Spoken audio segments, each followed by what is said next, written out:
मागावे ते काय द्यावे त्यासी भावे उतराई ठेविता पायी जीव थोडा तुका मने वच धेनुवेचे चित्ती तुका मने वच धेनुवेचे चित्ती तैसे मज येते संभाळेत काय द्यावे त्यासी व्हावे उतराई ठेविता पायी जीव थोडा विठ्ठल विठ्ठल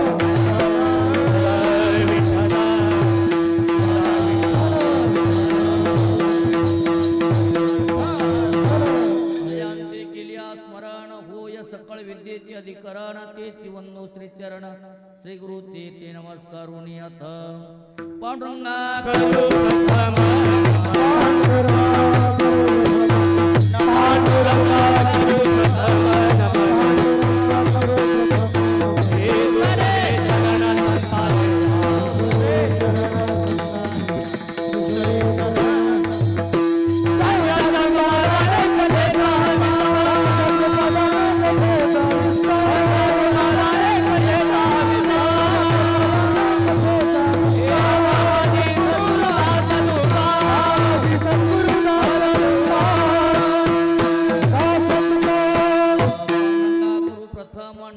दुसरे चरण संतासिया त्यांच्या कृपादाने कथेचा विस्तारू बाबाजी सद्गुरु दास तुका ओम नमो ज्ञानेश्वरा ओम नमो ज्ञानेश्वरा करुणा करा दयाळा तुमचा नूर लादलो पावन झालो चराचरी शरण शरण हनुमंता शरण शरण हनुमंता तुम्हालो रामदूता काय भक्तीच्या त्या वाटा मज दावाव्या सुभटा मस्तक हे पाया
मस्तक हे पायावरी आवार करे संताचा श्री गुरु सारिका हस्ता पाठी राका श्री गुरु सारिका हस्ता पाठी राका इतरांचा लेखा कोण करी राजियाची कांता काय भीक मागे मनाची आजोगे सिद्धी पावी विठ्ठल विठ्ठल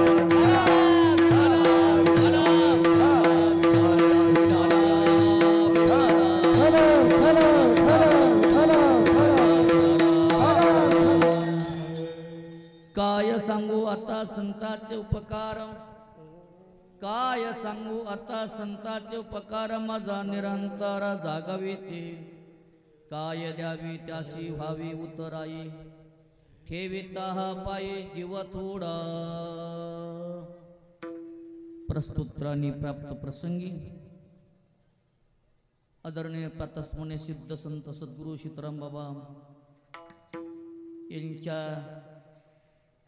जन्मकर्माने पावन झालेल्या पवित्र जिंतूर तालुक्यातील सावरगाव या पवित्र तीर्थक्षेत्रामध्ये ग्रामदैवत हनुमंतरायच्या धर्म मंडपामध्ये सर्व ग्रामस्थांच्या उपस्थितीमध्ये या कीर्तनाच्या व्यासपीठावर सेवेकरता जो अभंग घेतलाय तो अभंग वारकरी संप्रदायाचे थोर कलशस्थानी असणारे जगद्वंदनीय जगद्गुरु संत श्री तुकाराम महाराज यांचा चार चरणाचा संतपर प्रकरणातील सर्वांच्या पाठातील परिचयाचा अभंग आहे.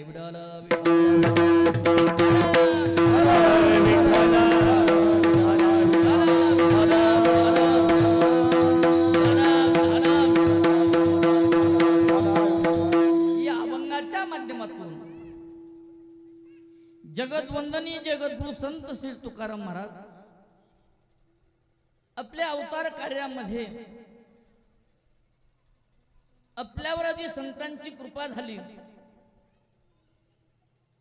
संतांच्या कृपेने आपण पूर्णत्वाला प्राप्त झालो, याला कोण कारणीभूत असतील तर माझ्या जीवनामध्ये लाभलेले मला संत आहेत.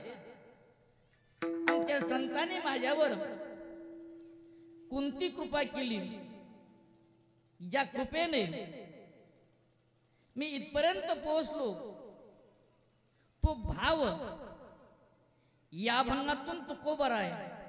एक विशिष्ट वृत्तीने, अंतकरणातील शुद्ध भावनेने, कृतज्ञ भावनातून प्रगट करतात.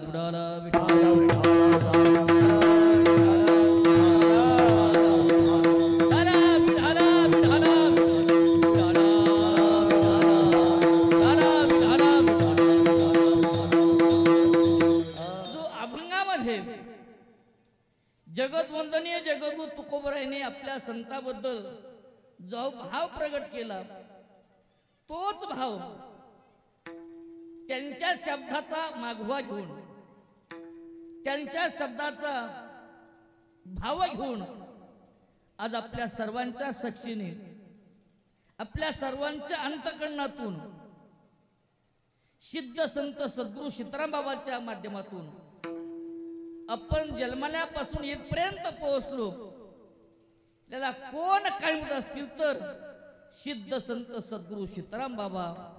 तोच भाव आज या अभंगाचा मागोवा घेऊन आपल्याला प्रगट करायचा आहे. विठ्ठल विठ्ठल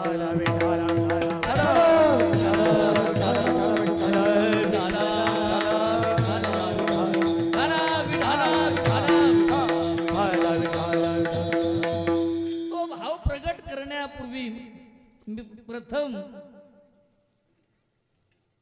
वैकुंठवासी पातस्पुणे सिद्ध संत सद्गुरु सीताराम बाबाला,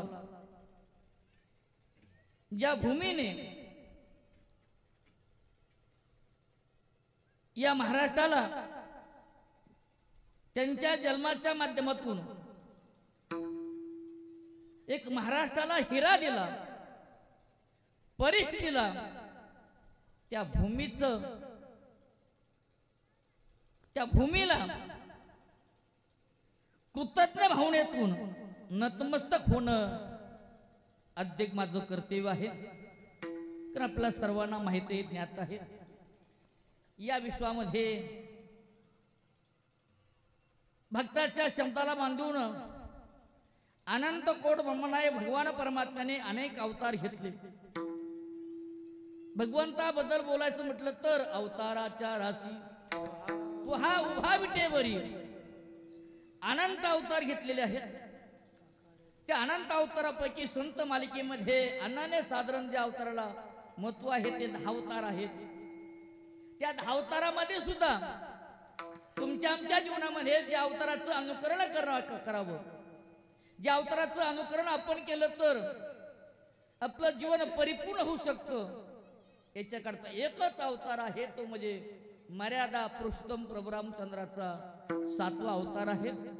आणि त्या 7व्या अवतारातला प्रसंग सर्वांना माहित असेल, ज्ञात असेल.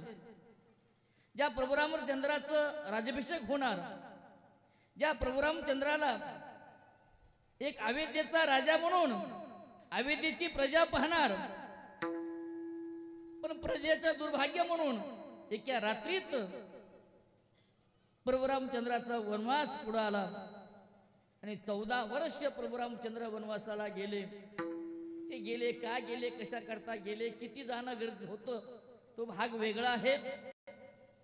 एकाच्या कैवाडे उगवी भूतांचे कोडे या माध्यमातून खऱ्या अर्थाने 14 वर्षे वनवास बघून मर्यादा पुरुषोत्तम प्रभू रामचंद्र जेव्हा परत आले तेव्हा पहिलं कार्य कोणतं की झालं तर ज्या अयोध्येने प्रभू रामचंद्राला जन्म दिला त्या अयोध्येच्या जन्मभूमीचं दर्शन प्रभू रामचंद्राने आधी घेतलं. जीवनामध्ये जन्मभूमी नंतर माता पिता खऱ्या अर्थाने आपल्या जीवनामध्ये धन्य असतात. विठ्ठल विठ्ठल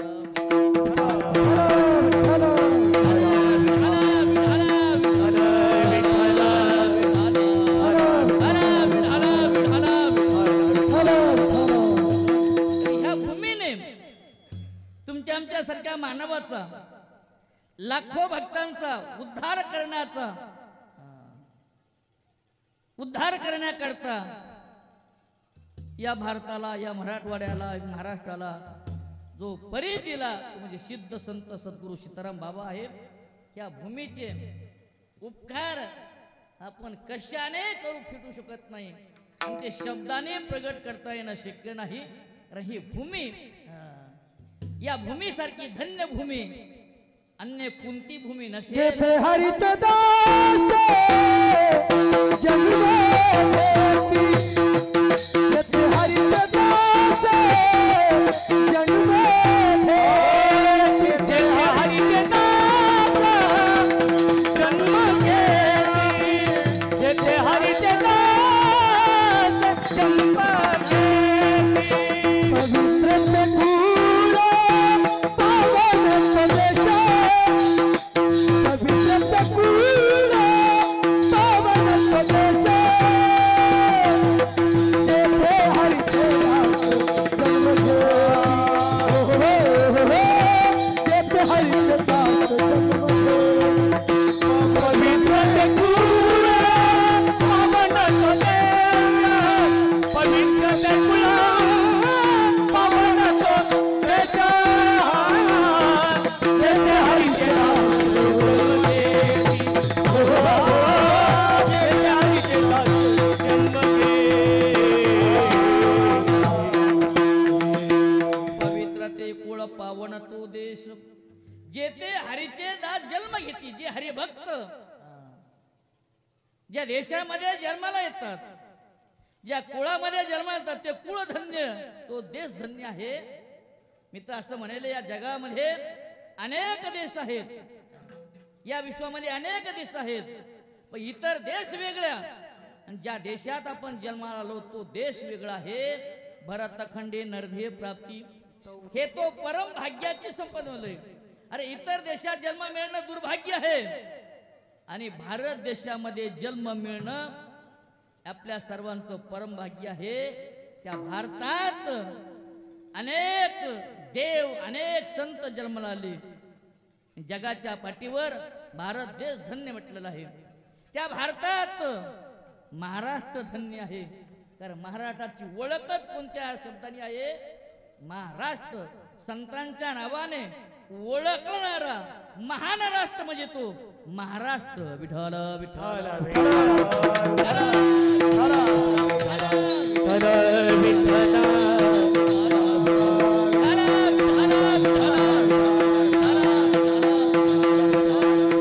भारतापेक्षा महाराष्ट्र धन्य.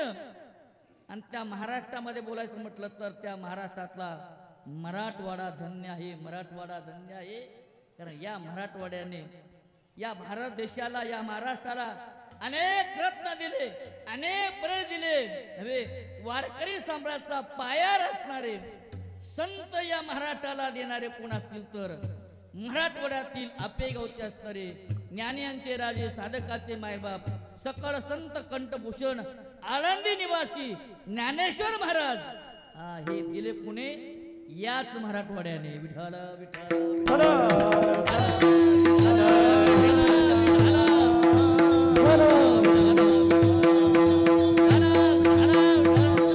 याच मराठवाड्यामध्ये शेकडो संत वैकुंठवासी पातस्मरणीय हरिभजनी हे ढोळिले जग चुकविला कळी काळाचा असे वैकुंठवासी पातस्मरणीय स्वामी महाराज बंगट स्वामी महाराज, वैकुंठवासी पातवे भगवान बाबा, वैकुंठवासी पातस्मरणीय वामन भाऊ असे अनेक थोर संत या मराठवाड्याने दिले आणि त्या मराठवाड्यामध्ये अनेक जिल्हे, या अनेक जिल्ह्यापैकी असा एक जिल्हा आहे का नाही, या ज्या जिल्ह्यामध्ये अनेक संत परंपरा आहे, अनेक संतांनी अवतार घेतले, अनेक गुणवान गायक वादकांना जन्म गेले.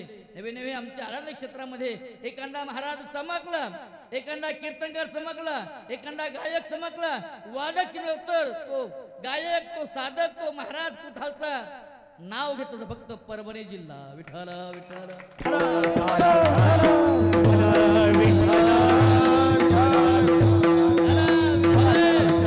भारतात महाराष्ट्र श्रेष्ठ, महाराष्ट्रात मराठवाडा श्रेष्ठ आणि त्या मराठवाड्यामध्ये आपला तुमचा परभणी जिल्हा श्रेष्ठ आहे. आणि त्या परभणी जिल्ह्यामध्ये अनेक तालुके असतील, त्या अनेक तालुक्यापैकी जिंतूर तालुका, या जिंतूर तालुक्यामध्ये या सावरगावे सिद्ध संत सद्गुरू सीताराम बाबाला जन्म देणारी भूमी कोणता असेल तर खऱ्या अर्थाने दास विठोबाचे झालो, दास विठोबाचे झालो, आम्ही जन्मालो, दास विठोबाचे झालो, दास विठोबाचे झालो, दास विठोबाचे. धन्य आम्ही जन्मालो, दास विठोबाचे झालो असं कोण म्हणते? म्हणले तुकोबाराय, पण इथे खरे म्हणणारे कोण आहेत? सिद्ध संत सद्गुरू सीताराम बाबा. धन्य आम्ही जन्मालो, दास विठोबाचे झालो, आम्ही भगवंताचं भक्त झालो का नाही? आम्ही धन्य आहोत का? आम्हाला या जन्मभूमीने आम्हाला जन्मला खऱ्या अर्थाने. मी तर असं म्हणेल, वारकरी संप्रदायाचा पाया ज्ञानेश्वर असला, या वारकरी संप्रदायाचे कळस असणारे जगदवंदने जगदूत तुकोबार आहे खऱ्या अर्थाने. या तुकोबाराच्या विचाराची गाथा, अभंगाची गाथा खऱ्या अर्थाने सिद्ध संत सद्गुरू सीताराम बाबांनी भागवत ग्रंथाचा, गीता ग्रंथाचा आधार घेऊन तुकोबाराच्या अभंगाचं खऱ्या अर्थाने प्रबोधन करून अख्खा महाराष्ट्र जरी ढवळून काढला, ते सिद्ध संत सद्गुरू सीताराम बाबा खऱ्या अर्थाने या भूमीने जन्माला घातले. या भूमीने आपल्या या महाराष्ट्राला, या मराठवाडा देण्याचं महान कार्य करणारी कोण असेल तर हे खऱ्या अर्थाने तीर्थक्षेत्र सावरगाव भूमी आहे. हे खऱ्या अर्थाने या सावरगाव भूमीबद्दल बोलायचं म्हटलं तर खऱ्या अर्थाने शब्द फुटणं शक्य नाही. काय वाणू आता नपुरे वाणी, मस्तक चरणी ठेवीत असे, माझी वाणी अपुरी पडते. आणि त्या सावरगावातील खऱ्या अर्थाने बाबांच्या पश्चामध्ये जन्माला आलेले, बाबांच्या विचाराने आपण सर्व कार्य करणारे सर्व ग्रामस्थ मंडळी भाग्यवान आहेत की जिथे बाबांचा जन्म झाला, ज्या भूमीने बाबासारखा महाराष्ट्राला हिरा दिला का नाही, त्या गावात तुम्हाला जन्म मिळणं हे तुम्ही भाग्यवान आहेत. आणि खऱ्या अर्थाने ज्या कुळामध्ये, ज्या घराण्यामध्ये, ज्या राठोड घराण्यामध्ये जन्म घेतला, खऱ्या या राठोड घराने खऱ्या अर्थाने बाबाला जन्म देणाऱ्या जे माता पिता असतील, त्यांच्या माता पित्यामुळं खऱ्या अर्थाने, ज्या माता पित्यामुळे एक महाराष्ट्राला, या मराठवाड्याला, या विश्वाला एक संत मिळतोय का नाही, त्या संतांमुळं त्या माता पित्याला धन्यता देतात. धन्य माता पिता.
धन्य माता पिता तयाच्या खऱ्या अर्थाने आपल्या हिताला जागर होऊन जगालाही जागा करणार अशा संताला ज्या मात्या पित्याने जन्म दिला ते धन्य माता पिता तयाच्या खऱ्या अर्थाने मी तर असं म्हणेल संताने ज्या संताला ज्या मात्या पित्याने धन्य जन्म दिला त्या माता पित्याबद्दल एकच शब्द धन्य धन्य जयाची खुशी ज्ञान देव जन्मले मी तर असं म्हणेल धन्य धन्य जयाची खुशी सिद्ध संत सीताराम बाबा जन्मले विठाला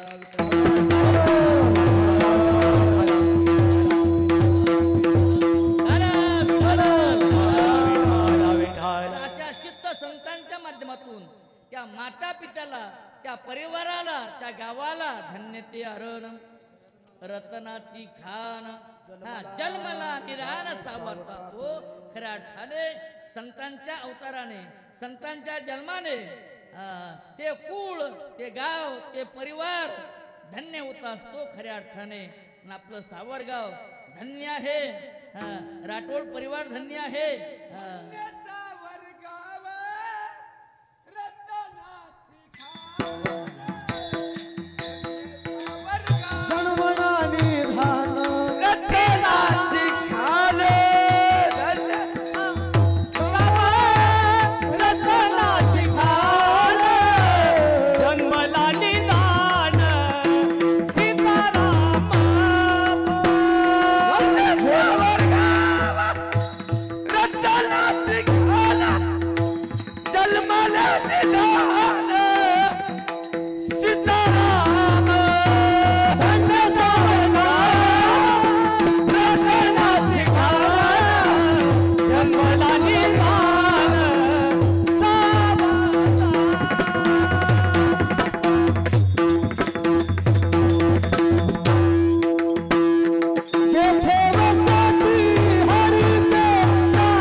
आताच्या धर्ममंडपामध्ये बाबांचा आशीर्वाद घेण्याकरता ज्यांचं आगमन झालं असे बाबांचे विचाराची धुरा घेऊन या भागाचा या परिसराचा विकास करण्याकरता जे समर्थ आहेत असे असणारे राजकीय क्षेत्रातील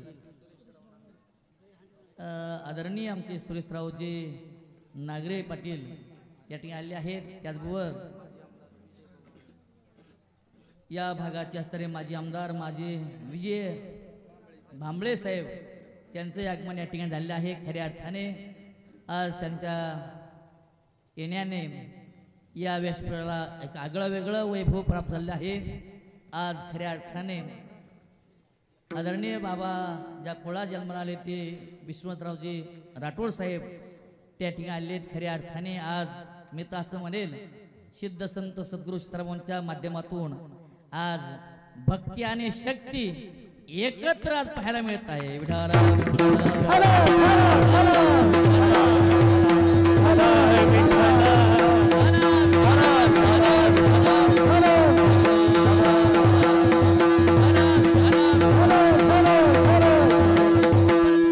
टाळ्या वाजून या भाविकांचं स्वागत करूया. आज सिद्ध संत सद्गुरू सीतारामांच्या या धर्ममंडपामध्ये आपल्याला एकत्र यांचं भाग्य लाभलेलं आहे. असंच भाग्य पुन्हा पुन्हा आपल्या जीवनामध्ये लाभावं अशी बाबाच्यांनी प्रार्थना करूया.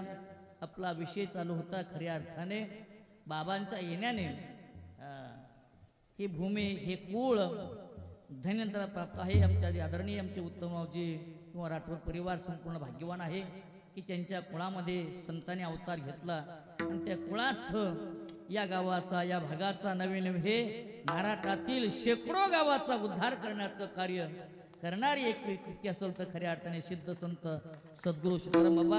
मला वाटतं या भागामध्ये बाबाने जास्ती वेळ दिला नसतं की नाही वाटतं हे गाव सोडलं. त्यानंतर आमचं देवळगाव खऱ्या अर्थाने मानवाजवळ देवळगाव आहे. येथे बाबा अनेक वर्षे वास्तव्य करून त्या गावाला परमार्थाचे विचारण्याची देवाणघेवाण करण्याचं कार्य करणारे आमचे देवळगाव सोडता खऱ्या अर्थाने आमचे मराठवाड्यातील आमचा परांडा तालुका असेल, करमाळा तालुका असेल, आमचा जामखेड तालुका असेल, पाटोदा तालुका असेल, बीड तालुका असेल असे अनेक गावामध्ये वास्तव्य करून बाबाने खऱ्या अर्थाने लाखो भाविकांच्या अंतःकरणामध्ये ही परमार्थाची भगवान परमात्म्याच्या प्राप्तीची ज्योत प्रज्वलित करण्याचं कार्य महान केलेलं आहे. असे सिद्ध संत सद्गुरू सीताराम बाबा असे थोर महात्मे या गावाने या महाराष्ट्राला देण्याचं काम केलेलं आहे. मी पुन्हा या भूमीला वंदन करून पुढील चिंतना करता वळण्याचा प्रयत्न करतो. विठाला विठाला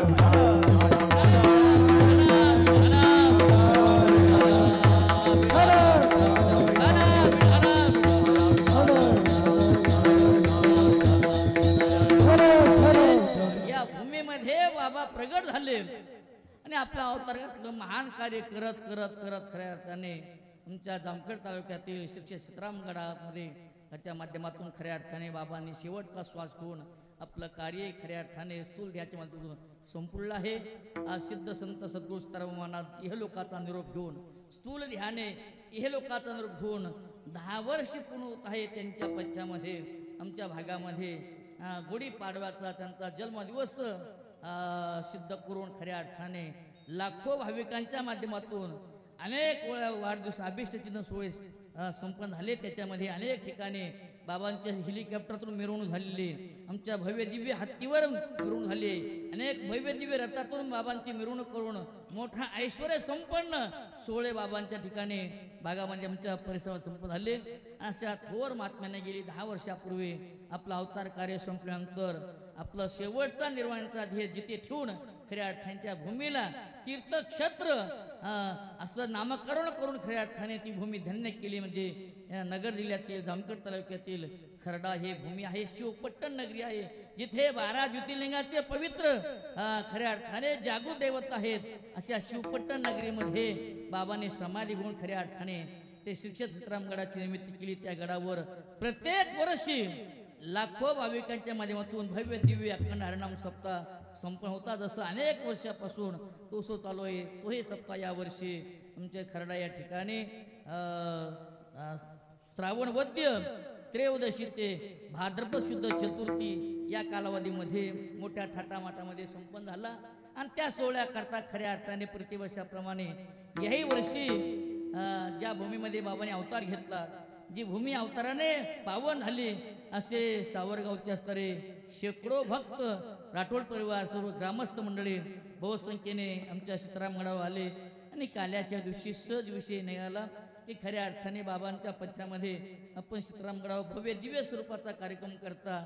आमची इच्छा आहे आम्हाला कोणतरी सेवा मिळावी आणि बाबांचा उत्सव आमच्या गावात कोणत्या तरी निमित्ताने व्हावा. पण तो निमित्ताने कोणता माध्यमात करावा खऱ्या अर्थाने करत असताना त्यांनी पहिली हात घातली की जेणेकरून तुम्हाला येता येईल असा एक पर्वकाळ निवडा की त्या पर्वकाळामध्ये खऱ्या अर्थाने आम्हाला तो सोहळा साजरा करता येईल. खऱ्या अर्थाने बाबांची पुण्यतिथी जी आहे समाधी सोहळा तिथे तो मोठा होत असल्यामुळं आम्हाला इकडे येणं शक्य नाही. आणि इथालच्या भाविकांनी काही भाविकांनी इथे यावर्षी करायला ठरवलं. पण ज्यावेळेस करायला ठरवल्यानंतर प्रत्येक वर्षी येणारे जे भक्तगण इथालचे ते सांगितलं आम्हाला तिथे जावं लागणार आहे, कारण बाबांचा सोहळा आम्ही तिथे साजरा करतो, आम्हाला इथे येणार नाही, त्यामुळे इथे करता येणं शक्य नाही आणि आम्हाला येणं शक्य नाही. म्हणून खऱ्या अर्थाने पुन्हा त्यांचा जन्मदिवस गुढीपाडवा आहे आणि त्या गुढीपाडव्या दिवशी आपण करू, तिथेही बाबाचा मोठा सोहळाचा असल्यामुळं त्यावेळेस करता येणार. मग शेवटी पर्याय व्यवस्था खऱ्या अर्थाने की भाद्रपत्रातील हे पितृपंधरवडा जो आहे की त्या पितृपंधरवड्यामध्ये खऱ्या अर्थाने कोणती व्यक्ती गेल्यानंतर त्यांच्या पश्चामध्ये काही सोहळे साजरे होतात. त्याला आपण संतांच्या बाबतीत पुण्यस्मरण म्हणतो, संतांच्या बाबतीत पुण्यतिथी म्हणतो, संतांच्या बाबतीत समाधी सोहळा म्हणतो. असे सोहळे ज्या मितीला संतांनी ठेवलाय ती मिती आपण साजरी करत असतो. पण खऱ्या अर्थाने कोणती व्यक्ती या भारत देशातील शेवटला किंवा निजमाला गेल्यानंतर खऱ्या अर्थाने काही श्राद्ध कर्म सांगितलेत, पुण्यस्मरण सांगितले शास्त्रामध्ये पुरामध्ये जवळजवळ अनेक प्रामुख्याने 3 आहेत की नाही. कमीत कमी इतर वेळेस नाही करता आले तरी त्यांच्या पाठीमागे त्यांचे 3 कार्यक्रम करावेत.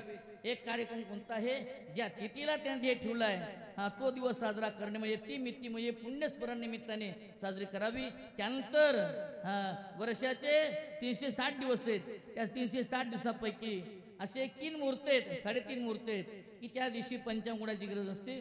कोणतंही कार्य करण्याकरता शास्त्राची आज्ञा असते. म्हणजे खऱ्या अर्थाने 3.5 मुहूर्तापैकी जे अर्ध मुहूर्त आहे अक्षय तृतीया, त्या दिवशी आपल्या पितरांचं, आपल्या वडिलांचं, आपल्या पूर्वजाचं स्मरण करावं. पितृ खऱ्या अर्थाने अक्षय तृतीया. आणि तिसरी ते कोणती मिती असेल तर खऱ्या अर्थाने पुण्यतिथी करा न करा ऐका नाही, परंतु पितर पाठातील खऱ्या अर्थाने भाद्रपद वद्य पंधरवडा जो आहे त्या पंधरवडा ज्या तिथीला ज्या वर्षात मध्ये ज्या तिथीला ते आपले पूर्वज गेले आहेत, आपले वडील गेले आहेत, ज्यांच्यामुळे आपण जन्माला आलो, ज्यांनी आपल्याकरता हे संपूर्ण ऐश्वर मागं ठेवलं, ते त्या तिथीला गेले. ती तिथी साजरी करण्याची प्रथा आपल्या हिंदू संस्कृतीमध्ये आपल्या वारकरी संप्रदाय असल्यामुळं खऱ्या अर्थाने बाबा खऱ्या अर्थाने भाद्रपद शुद्ध चतुर्थीला बाबाने ध्येय ठेवला. मी त्यांच्या जाण्याने चतुर्थी ही तिथी राहिली तर खऱ्या अर्थाने बाबांच्या आधी तिथी होती, बाबा असताना होती, पण बाबांच्या जाण्यामुळं ती तिथी राहिली नाही, ती पुण्य तिथी झाली. विठ्ठल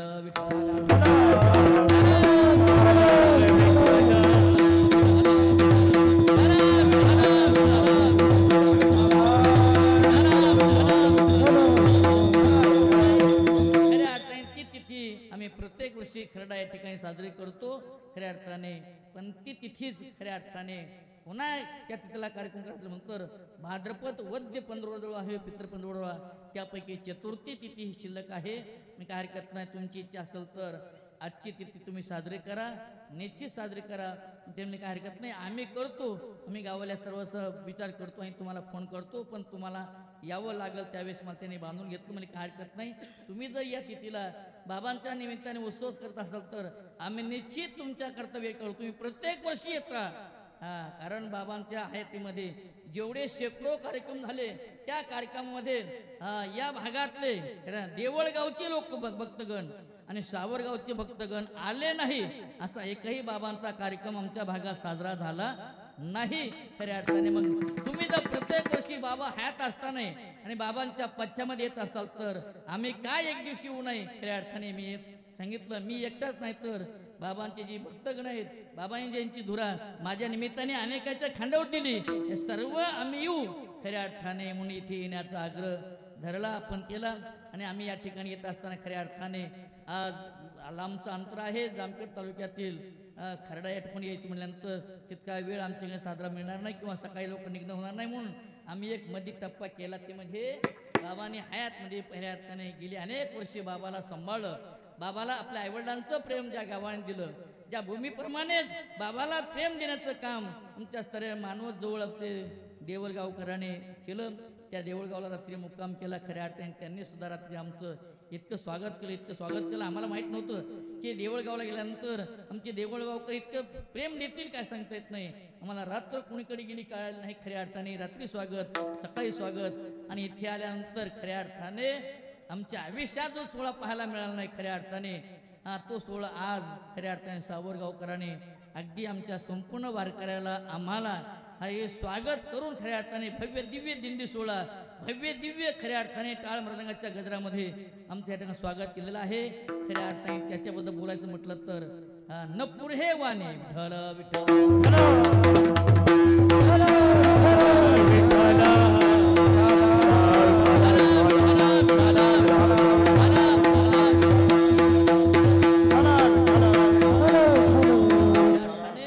आजचा जो आमच्या येण्याचा स्वागताचा प्रसंग पाहिल्यानंतर असं आम्हाला वाटलं, असं आम्हाला वाटेल खऱ्या अर्थाने आजच्या प्रसंगाला जर सिद्ध संत सद्गुरू सीताराम बाबा असते तर खऱ्या अर्थाने त्या बाबाला किती आनंद झाला असता, किती आनंद झाला असता.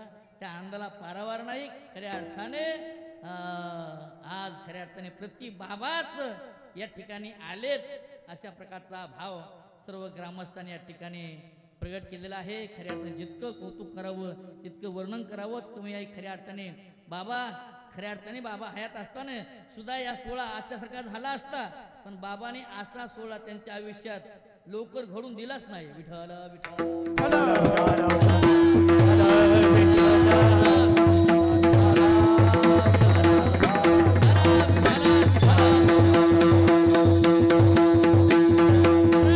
सिद्ध संत जे असतात ते सिद्ध संत खऱ्या अर्थाने आपलं मोठेपण जगाला काही दाखवत नाहीत नाही का नाही नाही जगाला जे दाखवत नाहीत त्यांना संत म्हटलं जातं विठ्ठल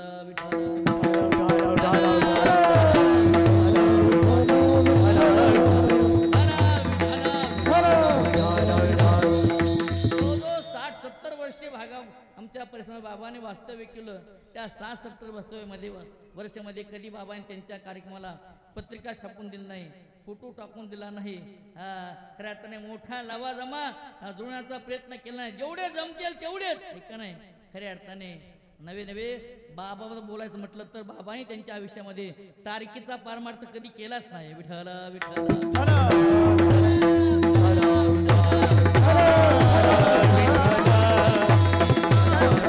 मराठीमध्ये शेकडो कीर्तन करत आहेत आमच्यासारखे किती ऐक नाही पण आमचा परमार्थ तारखेवर आहे ऐक नाही आमचं कीर्तन तारीख असली तर आमचं कीर्तन भजन पूजन दिंडी तारीख असेल तर मिती असेल तर पण बाबाने त्यांच्या जीवनामध्ये जो परमार्थ केला ऐक नाही तो स्वतःचा उद्धार करता आणि जगाच्या कल्याणा करता खऱ्या अर्थाने तारखेचा परमार्थ कधी ज्या गावात गेल्यानंतर त्या गावामध्ये अनेक वर्ष वास्तव्य करायचं आणि त्या गावाला खऱ्या अर्थाने परमार्थाचं बीज रवल्याशिवाय प्रत्येकाच्या हृदयामध्ये अंतकरणामध्ये एक प्रकारच्या परमार्थाची ज्योत प्रज्वलित केल्याशिवाय बाबांनी कधी गाव सोडलंच नाही असे अनेक गावाचा उद्धार केला पण हे करत असताना कधीच बाबाने आपलं मोठेपण दाखवलं नाही जाता जाता शेवटी पब्लिकच्या शब्दाला मान देऊन खऱ्या अर्थाने मोठे मोठे कार्यक्रम घडले गेले त्याचं एकच कारण आहे बाबा आपलं मोठेपण लपवायचे खऱ्या अर्थाने बाहेर पिशाच अंतरी शान बाहेर पिशाच अंतरी शान बाहेर पिशाच अंतरी शान बाहेर पिशाच अंतरी शान सदा ब्रह्मीचा निमग्न तो सदा ब्रह्मीचा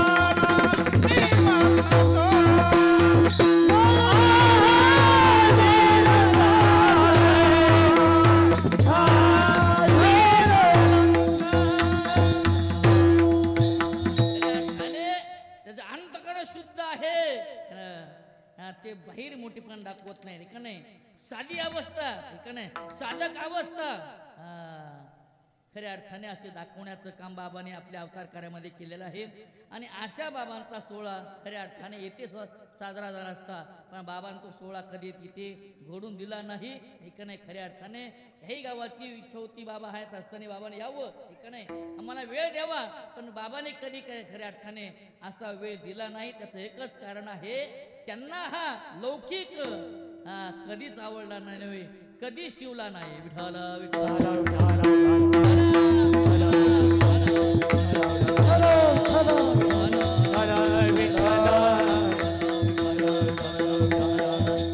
खऱ्या अर्थाने हा सोहळा खऱ्या अर्थाने आज बाबांच्या निमित्ताने सर्व ग्रामस्थाने मोठ्या आनंदाने उत्सव साजरा केला आणि त्या उत्सवामध्ये खऱ्या अर्थाने आमच्यासारख्या पामाराचं हे बाबांचं लेकरू या नात्याने बाबांच्या स्तरे आम्ही आणू या नात्याने खऱ्या अर्थाने आमचं सर्व स्वागत केलेलं आहे आणि त्यानंतर खऱ्या अर्थाने 2 शब्द बोलण्याची संधी या ग्रामस्थाने माझ्याकडे दिली ते सोन शब्दाचा भाव प्रगट करत असताना तो कोणता तरी आधार घ्यावा लागतो कोणता आधार घेण्याकरता सेवेकरता जो अभंग घेतलाय त्या अभंगाचं यथामती यथावकात चिंतन करायचं आहे कारण तर चिंतनाकरता अभंग चिंतनीय अभंग आहे फक्त एकच दुर्भाग्य आहे त्या चिंतन करण्याकरता चिंतनाला लागणारा वेळ आपल्याकडे शिल्लक नाही विठ्ठल